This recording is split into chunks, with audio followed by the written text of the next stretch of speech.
Welcome back mga kapuso din sa GMA Regional TV Live ug aron #feels good this morning atong ibida ang istorya sa pagpaningkamot ni ining Lodi nga lola gikan sa Kinatarkan, Santa Fe, Cebu.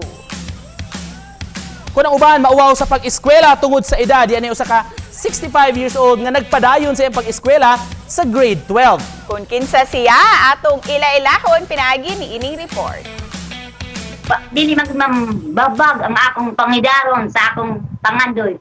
Siya si Lola Pascuala Almonicar, 65 anyos nga nag-viral sa social media tungod siya maka-inspire nga sugilanon sa iyang kinabuhi kaysa iyang pangidaron iyang gipadayon ang pag-eskwela. Taga Kinatarkan sa isla sa Bantayan si Pascuala ug nagtungha sa grade 12 ubos sa Alternative Learning System program sa Kinatarkan National High School. Aduna siya 8 ka mga anak ug 17 ka mga apo. Naundang siya sa pag-eskwela sa grade 6 samtang 12 anyos na siya tungod sa kalisod sa ilang kinabuhi.